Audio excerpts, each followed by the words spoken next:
Hello, welcome to Nashville Savvy. I'm your host, Megan Lee Petidlik with the Pamphleteer. And strap in, today's a little bit different because I was at a committee meeting at the Capitol yesterday, actually in the Cordell Hull building for our state Senate Health Committee. And so it's going to look a little bit different. We usually are chatting just Metro, but we're going to talk some state politics today. So yeah, we're going to jump right into lately. And I actually want to pull up an ESA poll question. So this week we saw new information come out from a newer poll that was apparently put out by the Tennessee, the largest Tennessee teachers union here in the state. And it concluded, especially in the Tennessean article, that 55% of Republicans are against the school vouchers. The funny thing about this poll is it looked real familiar. We covered a survey that started to circulate immediately after an earlier Beacon poll. And the Beacon poll, as you see the Beacon poll up on your screen, they put out the results of a survey that they did in the fourth quarter, I think last year, or third quarter. And it showed that 68% of those that they asked in their poll of the governor's ESA program throughout Tennessee. And when we were looking at this survey that cropped up right after the Beacon Center's poll, there was a push poll that went out around that had really leading questions. And it's funny because this new information that's come out have all the same questions that we had seen in that survey that was being circulated earlier in the month. I cannot verify that they're one and the same, but they did use the same language. And I want you to look at the questioning. This is just an example of one of them that's up on your screen. School vouchers take tens of millions of dollars from rural and small town schools, leading to consolidation, a cut or end to extracurricular activities, including sports and band, and provide those resources to urban and private schools. Does knowing this make you more or less likely to support school vouchers? Very leading. It's almost like if school vouchers kill puppies, do you still support school vouchers?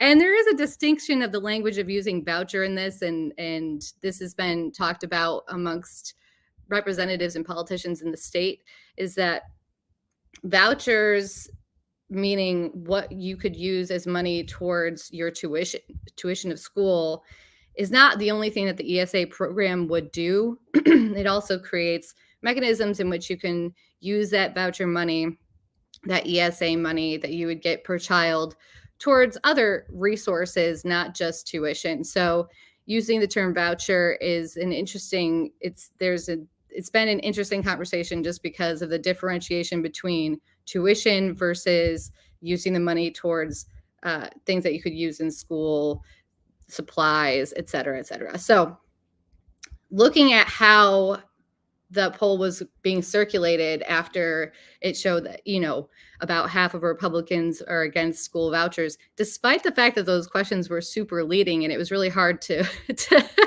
say, yes, I still support this, even if they cancel, sports.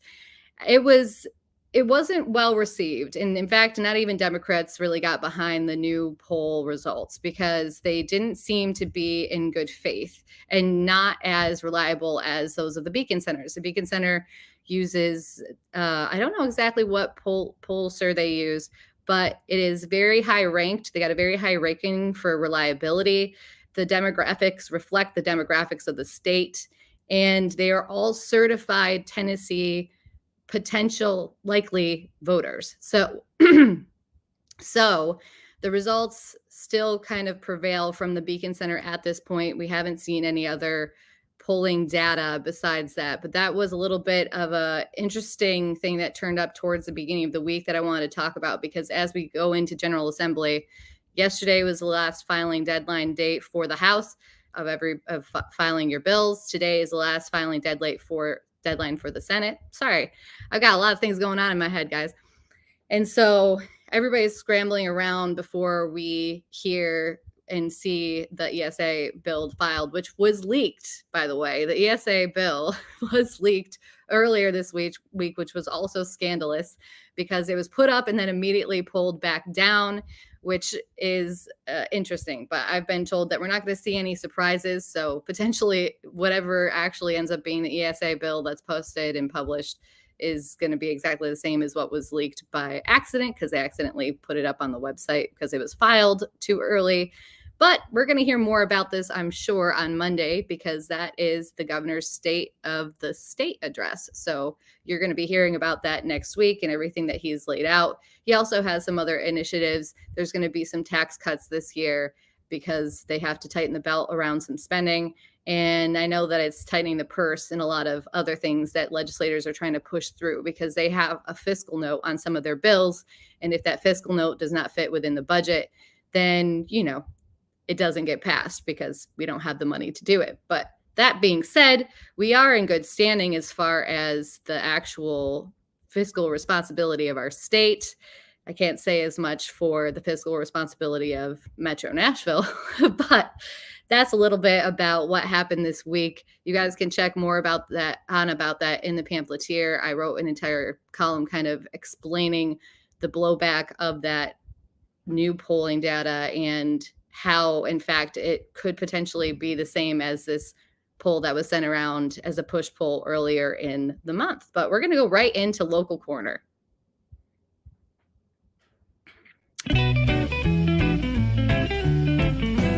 Local Corner.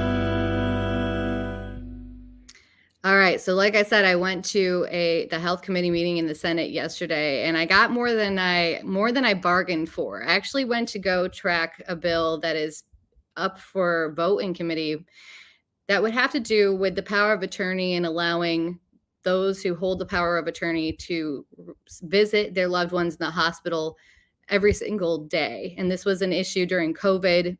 This is a bill that we've seen pop back up since COVID multiple times. Of course, there's a lot of negotiations that have to go on with the hospital association. There's a lot of pushback on this bill, but we were hoping to see it pass through committee yesterday. Unfortunately, at the last minute, there were some technical difficulties and it kind of delayed talking about the bill. And then suddenly the governor's rep came in and said that they're not going to support the bill, and the hospital association said that they're not going to back the bill either. But the governor's reason, or the governor's office's reason, was because they were worried about the implications for implementing an emergency. What is it? A state of an emergency. And so we're going to track this. It rolled until next week, and we're going to track that bill because, of course, it's very important. That was something that affected so many people during the 2020 pandemic episode that we had. So we'll be tracking that. But what I got instead was an interesting presentation. And I want to show you clips from this presentation that happened during the committee meeting because it has to do with prescription drugs, SSRIs, antidepressants, anti-anxiety medication. And it also had to do with the toxicology report of Audrey Hale, the Covenant shooter, which of course the community will never truly recover from the tragedy of that event. But we're just over, I think we're a couple months away from the anniversary of the shooting.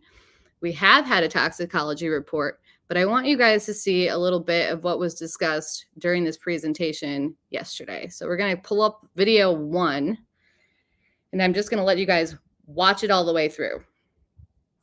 Requested what's known as an ELISA test. That stands for Enzyme-Linked Immunosorbent Assay. It really amounts to an employment screening. You can look at the toxicology. It's looking for quote unquote drugs of abuse. To put that in context, Connor Sturgeon, who was the Louisville shooter, which, by the way, happened 2 weeks after the Nashville shooting, and they've already released their reports in November. So why the slow walking? Put it in context, the amount of alprazolam, which is also known as Xanax, that was found in Sturgeon's toxicology was 15.9 nanograms per milliliter. That's 7 times lower than what would have been detected by the ELISA test. Now, this is scandalous. The reason it's scandalous is because it was NMS Labs that conducted the test. Now, NMS Labs did the test on Stephen Paddock, the Vegas shooter, and they did what's known as an HPLC, or high performance liquid chromatography, which has a much higher sensitivity, detected 3 metabolites of diazepam in his system.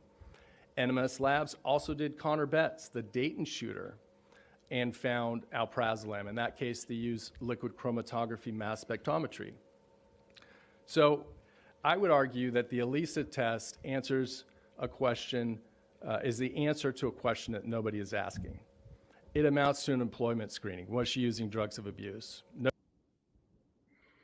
So Mr. Thibault there, he was doing a presentation, and his background is he directs documentaries, and he also won a lawsuit against the FDA. So he had put in FOIA requests to look into some of the adverse effects of drugs, and the FDA was not letting him see them. He ended up winning his court case and receiving 700 different cases where the drugs, inadverse effects of the drugs, was homicide. So he has all this information that he received because he had won his court case, and that's a whole other thing. And so he was going in a little bit to looking at the toxicology report that was requested by the Davidson County, I think the what would you call that? The coroner? I'm not really sure. I would have to look it up specifically, but he did outline that it was requested by Davidson County. Their medical examiner is what I was looking for. And I'm sorry, cat, stop doing that.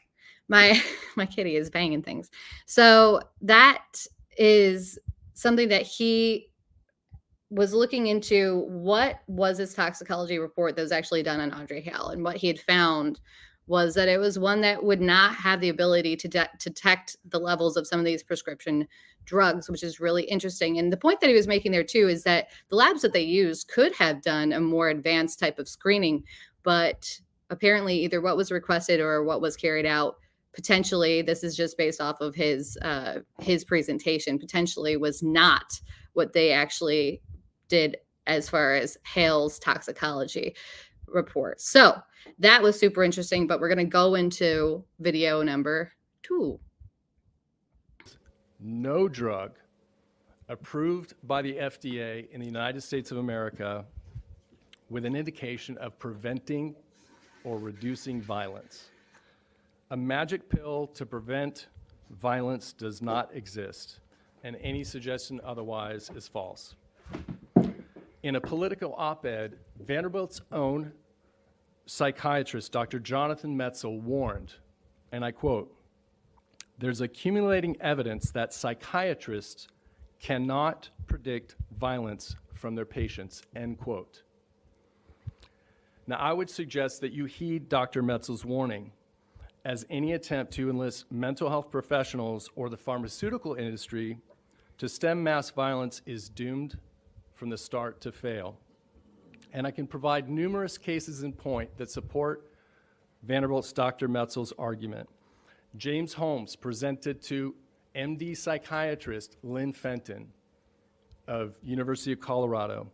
She noted in his medical records, quote, "his long-standing fantasies about killing as many people as possible," end quote. She prescribed him the antidepressant Zoloft and the anxiolytic Klonopin. And she sought a second opinion by a Dr. Robert Feinstein.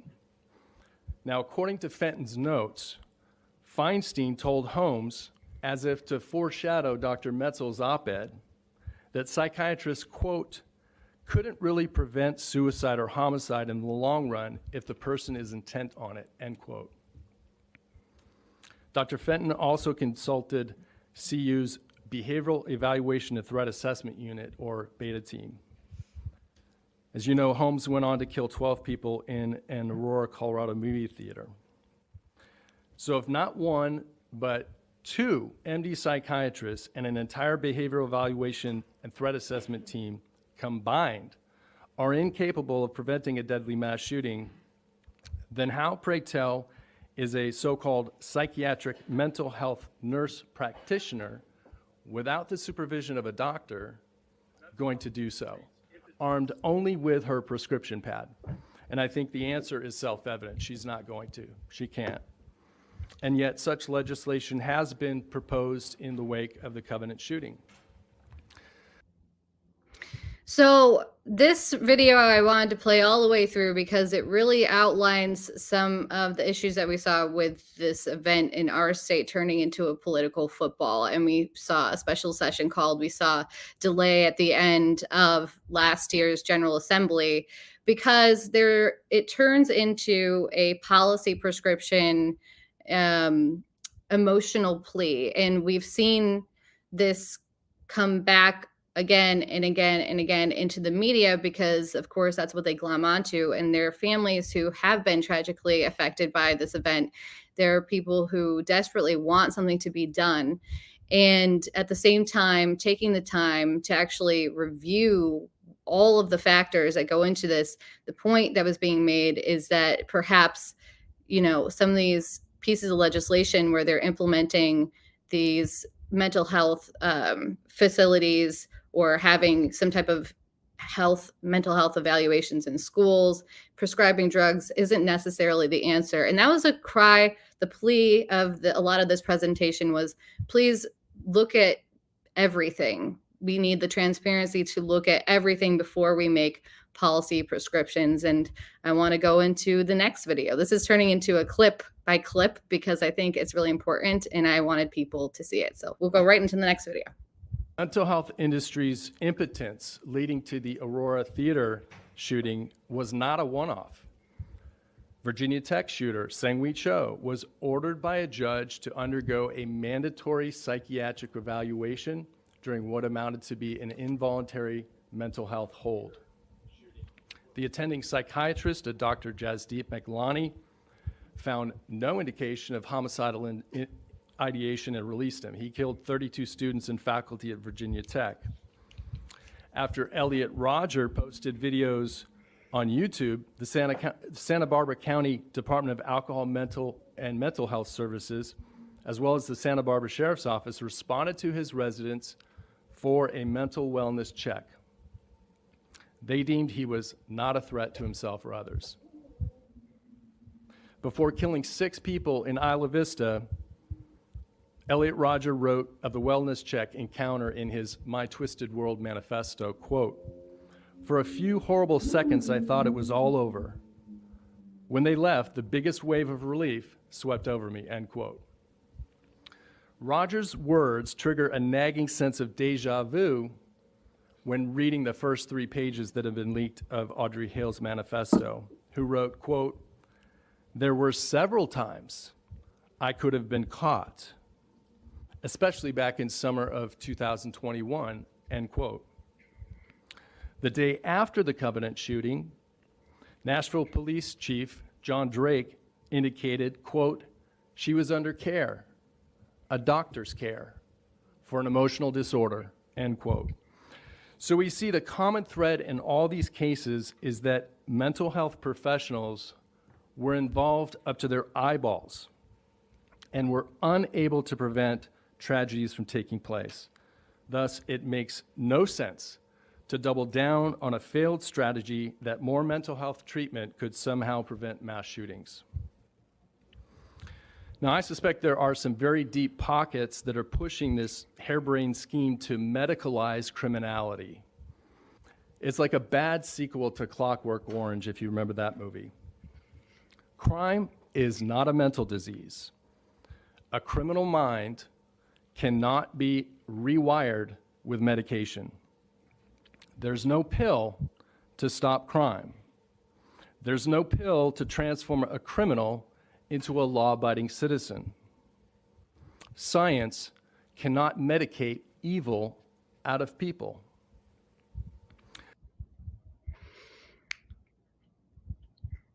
All right, so this was really interesting, and there's a lot of stuff that is left out of this, and I will be posting the full committee meeting if you want to listen to his entire presentation. But I do want to go into the response. So there was a little bit of discomfort in the committee, but then there was also a little bit of support from the committee, and it was the same within the audience who were there for the committee meeting. It was some discomfort, some support, but one of the senators, Senator Yarbrough, who's from here in Nashville, he also was one of the people who ran for our mayor. He was kind of appalled by this presentation. I want to show you his reaction.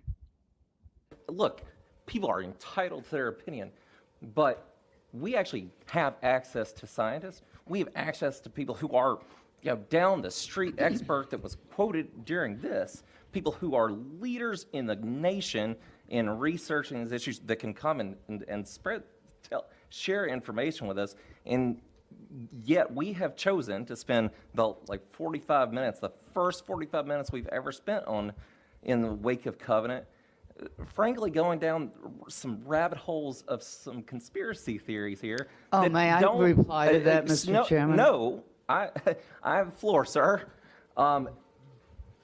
The people who are speaking here today are investigators.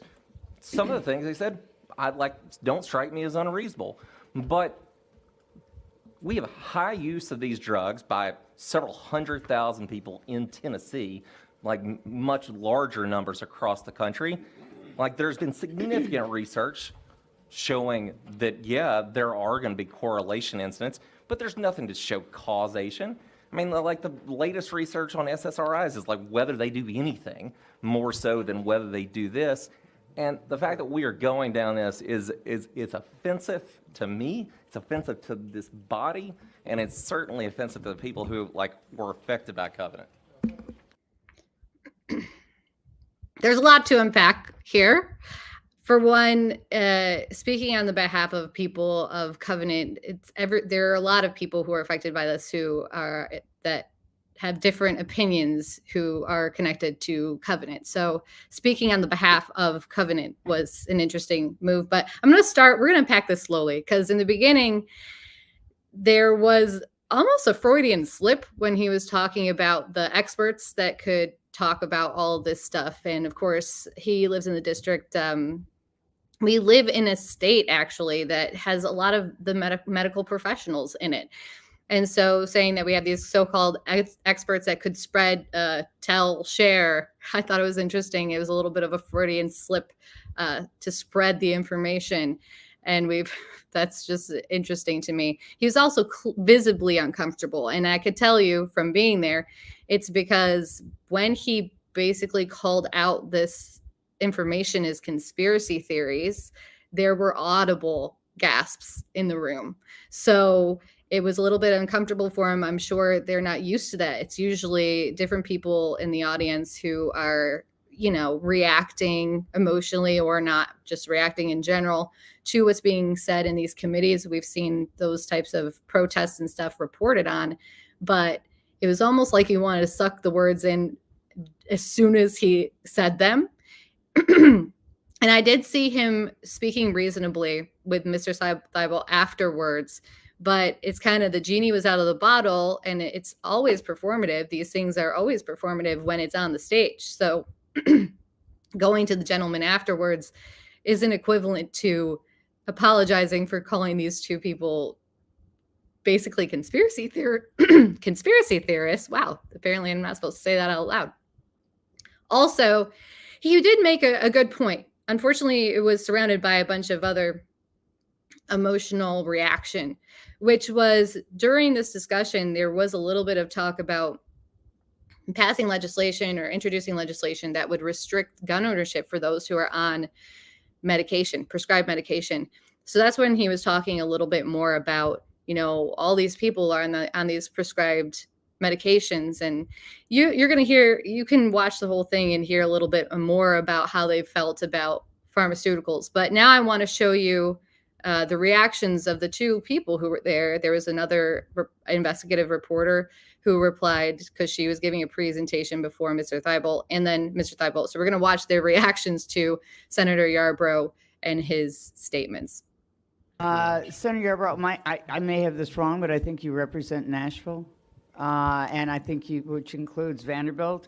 And I remember right after the 2020, because I had been interviewing Dr. William Schaffner on the record many, many times. And I told him shortly after the election that someday when it came to COVID, there was going to be truth and reconciliation, but it wasn't going to look like Bishop Tutu's in South Africa. And I think it's very, very important that you understand. You cannot make a decision as a policymaker in this time and in this climate after COVID without having full transparency. And my heart goes out to everybody that even witnessed or died or is a living relative of anybody that was involved in Covenant. But at the same time, this is not the only mass shooting in America, nor it probably will be the last, all right?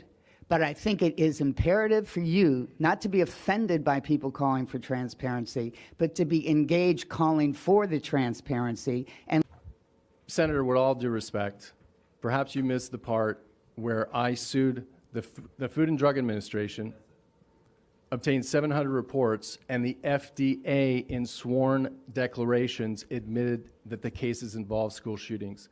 So to say, yes, I believe you should precisely study whether there is a link, there is an association, there is a relationship, but whether it's causation, shouldn't be cause for offense, it should be cause for further discussion. And furthermore, nobody has studied these, frankly, and I know this because I obtained them. Sure. So they don't teach this in pharma underwritten medical schools. So let's have that conversation. Bring your pharma shills, bring your medical experts in, and bring me in at the same time, and I'll grill them. I liked the ending of that, and I'll grill them. You know, this was really interesting. I don't think it's going to get the type of media coverage that would be had if it was a different type of presentation for different reasons. And I could probably guess, and you could probably guess what those would be, but it was really interesting. And looking into both of the presenters' work is something I've been doing since yesterday, which is why I've had a lack of sleep and my brain is not functioning. But we will be exploring more of this and kind of following up with what this implies for the toxicology report, because that was an interesting topic that was brought up and deserves further investigation. Next, we're just going to go right into, I'm going to leave it with the mic drop and go right into Metro Mayhem. Metro Mayhem. Okay. So in case you haven't followed some of the drama, a lot of stuff has been happening with the Metro Arts Commission. Questionable things where they hadn't been paying their grants to the people that they had, to the entities that they had promised them to. And of course, looking into some of their practices, followed with a mass resignation of a bunch of people who were board members, and this all under the leadership of Daniel Singh. And our editor-in-chief, Davis Hunt, wrote a piece really to do with their new DEI, there it is right there, their new DEI outline for how they're going to be running Metro Arts Commission. And this is just one of many things that is going on with the Arts Commission. Now they're being basically forced into transparency. A lot of their previous meetings, there are no records. We're having a hard time getting those requests fulfilled for FOIA requests of what had happened during the meetings.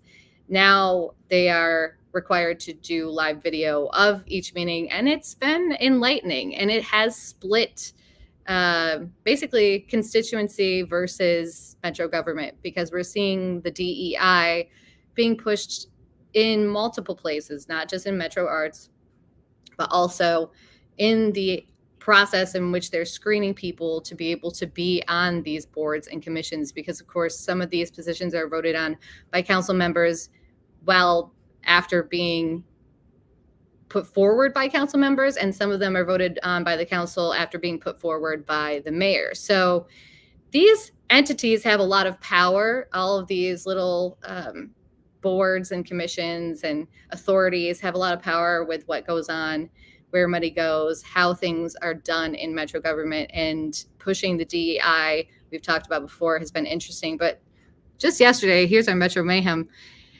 Oh, we got a nice little slide.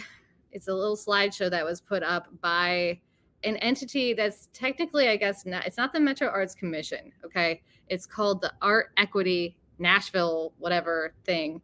And they put up this whole moment of gratitude. So we're going to take a moment of gratitude today, actually, during Metro Mayhem. I'm going to read through a little bit of these slides. The next slide that's on there after they called the pamphleteer fascists said, "We thank the pamphleteer for their recent article that laid bare their white supremacist perspective and saved us a lot of time and trouble decoding typical white supremacist talking points disguised in phrases about Metro Arts having incompetent leadership or being chaotic or controversial." And the funny thing about them saying that those are talking points that the pamphleteer has made and is like the language of white supremacy or whatever they're saying here, is that they go on to call out like the Banner and Tennessee Conservative as well, but they're the ones that have created the chaos with the lack of getting grant money out to people, which initially turned a lot of people on to like what's going on in the Arts Commission, and then boldly coming out with these stipulations of how they have to decolonize the arts grants. And I think it's worth noting as well is that nobody is arguing against sharing the wealth of this grant money. I think that it's correct in thinking that, yes, established institutions should be funded because the arts are important and those established institutions give back to our community.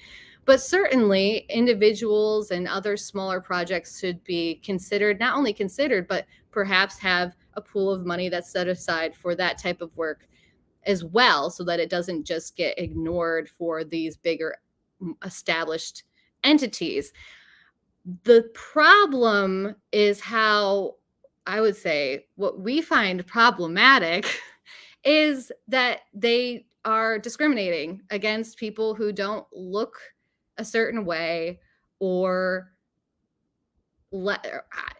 it's just they're doing a hard swing in the other direction here. I don't think I have to really parse words here. We made fun of it last week where it's like basically it's who you're attracted to, where you go to the bathroom, what color you are. This is so bad. So them calling us out as fascist was my Metro Mayhem of the week. Usually we don't have something so directly directed at us. Another Metro Mayhem, but it's really a capital mayhem, is if you didn't see it, and I didn't prepare a video today, but Justin Jones apparently refused to lead the Pledge of Allegiance to the flag during today's House floor session, and the Democratic caucus leader Camper had to do it instead. And then Jeremy Faison, a Republican who then called for Jones to resign. There's always something going on, and to be honest with you, the drama kind of gets annoying because this just keeps going and going and going, guys. But we're going to close out today. Speaking of the discomfort of that committee, that health committee meeting in the Senate, it was very apparent that some of the committee members were, I don't know, self-soothing. I have a little video of that to close this out today, but thanks for joining me. I hope this wasn't a drag. I thought it was insightful, and I wanted to make sure to fulfill what actually happened in that committee meeting, like in full video. So thanks again. I'll see you next week. Until then. There was a toxicology. The Davidson County Medical Examiner requested what's known as an ESA test. That stands for enzyme-linked immunosorbent assay.